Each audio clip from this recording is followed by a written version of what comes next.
Liar, sneak, coward. When the beatings ended, the young Marquess of Kedleston would be marched through the village in a red petticoat, his sins pinned on for the edification of bystanders. To teach a child to subjugate an entire people, you see, is no small task. Kedleston Manor's governess, Ellen Paraman, the daughter of a prison warden, did an exceptional job. In 1901, as he considered how to discipline the rebels of the northwest frontier, George Curzon, Viceroy of India, would turn to his childhood lessons. Is it possible to flog these horrible scoundrels before we execute them? Curzon wondered. Flogging, Peshawar District Magistrate Harold Deane chimed in, is infinitely more deterrent than hanging. If only we could flog, hang and burn them. Liberal Indians watched in horror this week as bulldozers backed up by armed police demolished the homes of Muslims in Uttar Pradesh. Thinly veiled reprisals for protests against the government. Videos circulated of protesters being beaten, some while in police custody. The anger isn't surprising, but the shock is. From the slaughter of an estimated 250 people in firing on an Eid gathering at Moradabad in 1980 to the mass execution of at least 32 in Meerut in 1987, killing of Muslims and the destruction of property has been a leitmotif of Indian policing of communal violence. From fake encounters in Telangana to custodial killings in Tamil Nadu, there is no shortage of non-Muslim victims either. Late one night in 1890, the widow Goshai Thakurani began a descent through the circles of hell. The dead body of a newborn had been discovered in a small village near Allahabad, and the village chowkidar claimed the young widow had killed the child to hide a sexual relationship. 5 police officers dragged her from her bed and questioned her all night. They urged her to confess. If you do, you will get off. In court, the widow did confess and was sentenced for murder. There was a catch. When she entered prison, a medical examiner determined Thakurani was 7 months pregnant. The murdered child simply could not have been hers. Thakurani was eventually acquitted. The police officer in charge got a slap on the wrist from the courts. The murderer was never found. Few colonial judges, just like modern Indians hearing that story, were unaware of the malpractices of the police. It is far pleasanter to sit comfortably in the shade rubbing red pepper in some poor devil's eyes, the judge and philosopher James Stephens observed in 1883, than to go about in the sun hunting up evidence. The colonial state, though, was concerned primarily with the extraction of revenue and uninterested in spending resources needed to raise a modern police force. The purpose of the colonial police was to extinguish rebellions, not ensure criminal justice.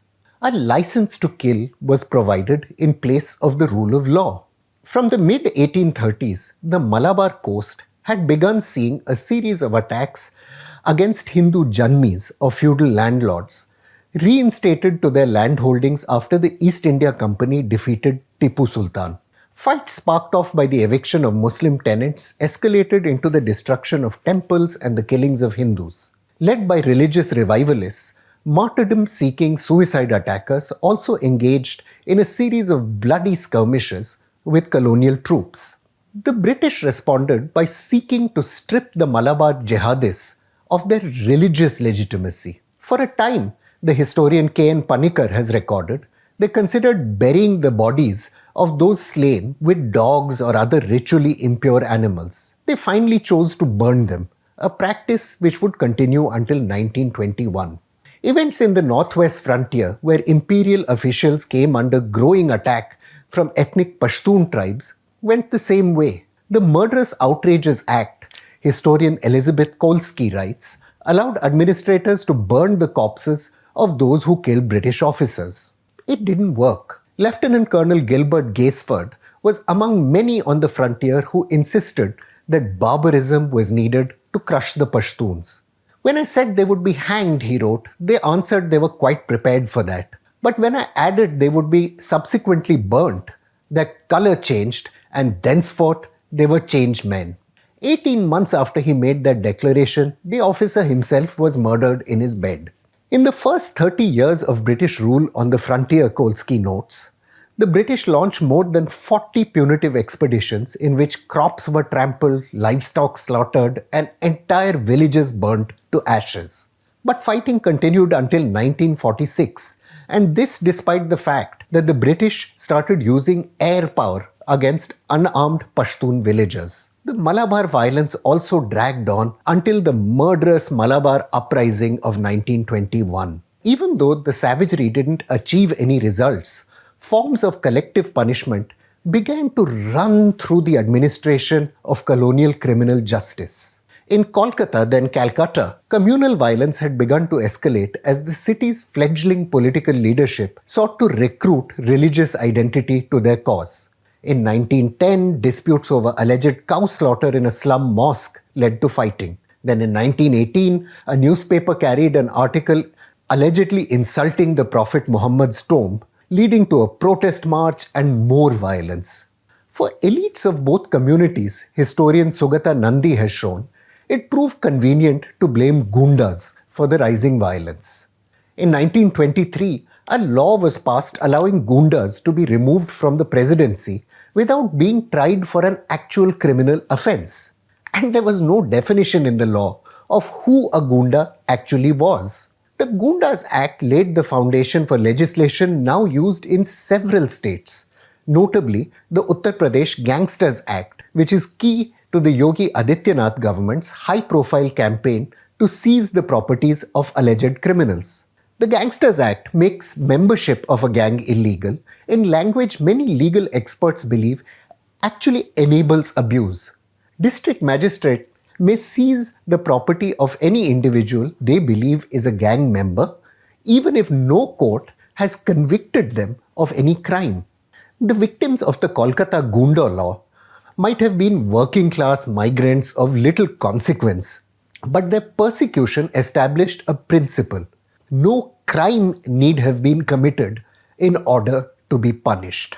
Following the slaughter of Jallianwala Bagh, we saw the final flowering of this principle. Military law statutes were used to suppress the agitation that followed across Punjab. The official Hunter Committee report recorded that of the 3,200 people arrested, 1/5 were never prosecuted because, I quote, the evidence was ultimately considered insufficient. Even of those prosecuted, most were charged with the vague offence of waging war against the King Emperor, not an actual offence like arson or murder. Whipping was widely used. In one case, for an attack on the missionary schoolteacher Marcella Sherwood, but also for alleged crimes like tearing down martial law notices to even, and I quote, refusing to sell milk. In one case, the 3 naughtiest boys at a school in Kasur were sentenced to be whipped after the students were accused of involvement in derailing a train. Assistant Commissioner Peter Marsden describes this as, I quote, a most ordinary and healthy mode of discipline for schoolboys. If the occurrence had been in England, he said, no one would have made the least demur. Firing against unarmed civilians became routine. In Ahmedabad, Simeon Shul has recorded 80 rounds were fired into a crowd of political protesters. Machine guns were fired at crowds in Chuarkhana, present-day Farrukhabad in Pakistan, just because authorities decided they were planning mischief. In Gujranwala and nearby villages, on 14 April 1919, Royal Air Force pilots fired over 800 rounds at crowds who were actually trying to flee. Like the Imperial Police, independent India's coercive apparatus is designed to deliver terror, not ensure proper investigation and meaningful prosecutions, the bedrock of a democratic criminal justice system. For the most part, understaffed, undertrained, and under-resourced, police have often shown themselves ineffectual in containing real threats, from terrorism to riots to violence against women. The mass internment and torture of Adivasis in Telangana, the burning of entire villages in Mizoram, or the killing of protesters in Kashmir leave little doubt that Indian police are the children of their colonial predecessors.